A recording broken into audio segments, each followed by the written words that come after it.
Estaba establecido desde el Antiguo Testamento que sería maldito todo aquel que fuera levantado en una cruz. La muerte de cruz era la peor muerte que podía existir. Era una muerte lenta y dolorosa. Esa muerte era para los peores criminales. Solo los más asquerosos y repugnantes criminales eran entonces crucificados. Era una forma de exponer la vergüenza, de mostrar que el crimen no compensa. Era la justicia aplicada sobre el peor criminal que pudiera existir. Y allí quedaba la persona crucificada. Por horas se desangraba y era un espectáculo horrible para que todos vieran aquello y que tomasen temor, miedo de cometer cualquier crimen y que no tuviera el mismo fin. Bien, era maldito el que fuese levantado en una cruz. El Señor Jesús, cuando vino a este mundo, ya vino sabiendo a qué venía y para qué venía y cuál era la misión. Era enfrentar la muerte en una cruz. ¿Y para qué? ¿Qué tenía que pagar si él no tenía ningún pecado? Él pagaba en mi lugar, en su lugar, por mi pecado y por su pecado. Imagínese una persona que está en una penitenciaría, la persona está en una cárcel con una condenación de prisión perpetua, cadena perpetua, y viene otro sin ningún crimen, sin ninguna culpa, y dice así al juez, a la autoridad: que esta persona recupere su libertad y yo pagaré la condenación en su lugar. No es usual que pase esto. Usted ya vio que esto pasara por aquí en algún lugar. Pero Jesús vino justamente a esto. Y en el libro de Romanos, en el capítulo 3, en el versículo 21, dice: ahora, aparte de la ley, la justicia de Dios ha sido manifestada, atestiguada por la ley y los profetas, es decir, la justicia de Dios por medio de la fe en Jesucristo, para todos los que creen, porque no hay distinción. Jesús vino a pagar y en nuestro lugar se fue a la cruz a sufrir por mi pecado, por su pecado, para librarnos a nosotros de la condenación. Y eso es válido para todos aquellos que creen en Jesús, los que creen en Él. Y ese pagamiento de condenación era necesario porque, versículo 23, por cuanto todos pecaron y no alcanzan la gloria de Dios, siendo justificados, tornados inocentes gratuitamente por su gracia, por medio de la redención que es en Cristo Jesús, a quien Dios exhibió públicamente como propiciación por su sangre a través de la fe, como demostración de su justicia, porque en su tolerancia Dios pasó por alto los pecados cometidos anteriormente. Es decir, Jesús en la cruz nos redimió, pagó lo que teníamos que pagar, y quien cree en Él es justificado o se torna inocente, libre de toda condenación y culpa. Exactamente, para demostrar en este tiempo su justicia, a fin de que Él sea justo y sea el que justifica al que tiene fe en Jesús. Entonces, siendo el ser humano el más repugnante, el más asqueroso, el más odioso, el más repugnante pecador, a través de lo que Jesús hizo en la cruz, el ser humano se torna inocente, libre de ser condenado, libre de sus pecados, libre de toda culpa, al creer en Jesús. Al creer en Jesús, al aceptar al Señor Jesús como su Salvador, el que nos da el perdón y la vida eterna. Eche un vistazo ahí en 1 de Corintios, en el capítulo 1, en el versículo 18. Está un poco apenas adelante de Romanos. Es el siguiente libro, capítulo 1, versículo 18. Lo que Jesús hizo en la cruz nos libra de ser condenados y nos da acceso a la vida eterna, a la gloria con Dios, cuando creemos en el Señor Jesús. Este es el mensaje de la cruz. La cruz, en su asta vertical, representa la unión del ser humano de lo más profundo abismo de donde se ha encontrado, para que el ser humano consiga llegar al cielo, a la gloria de Dios. Y la cruz, con sus brazos abiertos, el asta horizontal, representa que nadie está fuera del alcance del amor de Dios, de lo que Dios pueda salvar, socorrer, regenerar a cualquiera que lo busque de todo corazón. Yo he visto el amor de las mamás en las cárceles, cuando la madre va a visitar a un hijo que está ya arrestado, condenado por décadas, va a envejecer dentro de aquella cárcel, pero la madre lo visita, pasa por una revisión humillante, y no importa que tantos crímenes cometió, sigue siendo su hijo y la madre sigue amándolo.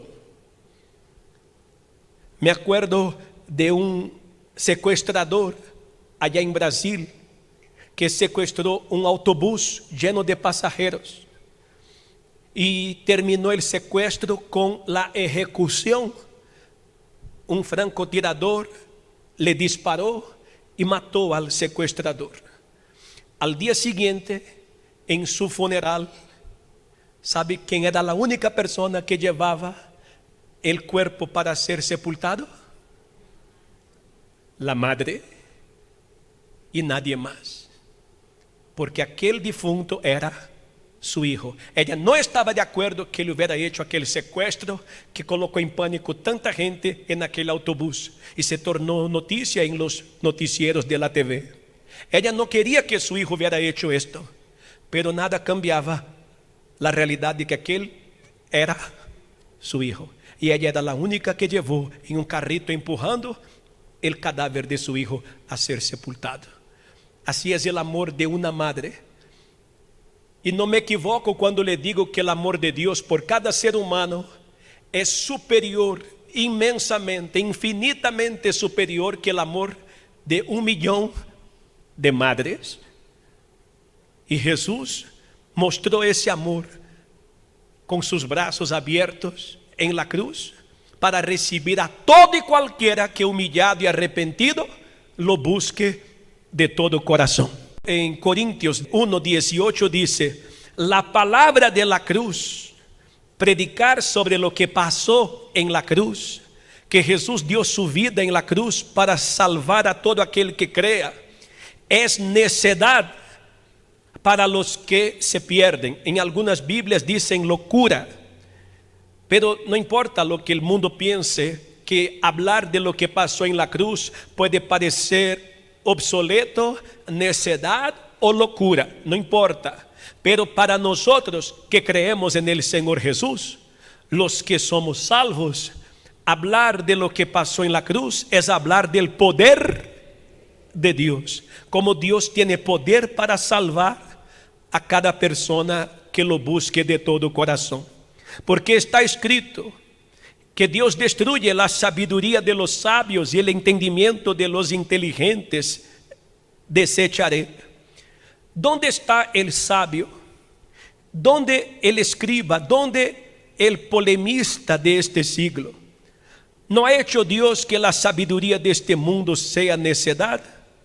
Porque ya que en la sabiduría de Dios el mundo no conoció a Dios por medio de su propia sabiduría, agradó a Dios mediante a la necedad de la predicación salvar a los humildes de corazón, a los que sí creen. Hay mucha gente que piensa que tiene todas las respuestas y andan por la vida con pecho de paloma, creyéndose más sabios y más inteligentes que los demás. Y la mayoría de estos intelectuales, que son los que lo saben todo, desprecian, ignoran la palabra de Dios. Mas los que creen en lo que pasó en la cruz, los que creen en la prédica de la palabra de Dios, a estos Dios les ha revelado la salvación y la vida eterna. Vamos a ver lo que dice ahí en Juan capítulo 19, un poco para atrás de donde estamos. Ir a la cruz no era nada fácil. La tortura de la cruz era algo de verdad que inspiraba terror. El condenado era desnudado.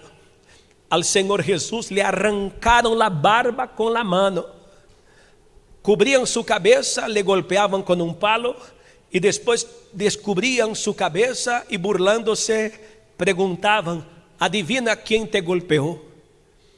Y con cachetadas y golpes de palo y latigazos en la espalda, en las puntas de los látigos habían hueso de carnero, y cuando aquello chocaba en la piel, entraban las puntas de los huesos, y cuando se jalaba el látigo, aquello dilaceraba la piel del castigado. Y era humillante, era vergonzoso, era una tortura horrible lo que sucedía con el condenado. Allá en el capítulo 19 de Juan, en el versículo 17, dice que tomaron pues a Jesús y él salió cargando su cruz al sitio llamado el lugar de la calavera, que en hebreo se dice Gólgota, donde le crucificaron y con él a otros dos, uno a cada lado y Jesús en medio. Observe lo que dice ahí: salió cargando su cruz. Cargar la cruz, en el caso de Jesús, realmente no fue algo que lo obligaron a hacer. Él lo hizo por amor a mí y por amor a usted. Es diferente que usted tenga un hijo y ahora usted es obligado a educar a ese hijo. Es una obligación, usted tiene que hacerlo. Que usted no tener hijo, ni preocupación ni nada, y usted decide adoptar a un hijo y dar a este hijo un hogar, a esa niña una familia. No era su responsabilidad, usted realmente no tenía que hacerlo, mas usted voluntariamente lo hace. La cruz es algo así. Jesús no tenía que cargar la cruz. Él lo hizo voluntariamente. Es diferente de ser obligada o de ser obligado. Él mismo va a hablar sobre esto allá en el capítulo 10, un poco atrás de donde estamos. Estamos en el 19, retroceda hasta el capítulo 10. Son sus propias palabras y nos dicen así, a partir del versículo 14: yo soy el buen pastor y conozco mis ovejas y las mías me conocen. De igual manera, el Padre me conoce y yo conozco al Padre. Y no es que me quitan nada, doy mi vida por las ovejas. No es que me están asesinando en la cruz. Él podía mandar un ejército de ángeles y acabar con todo aquello al instante, en un chasquear de dedos.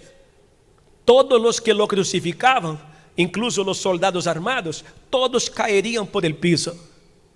Mas Jesús permitió todo aquello. Él se entregó por usted y por mí.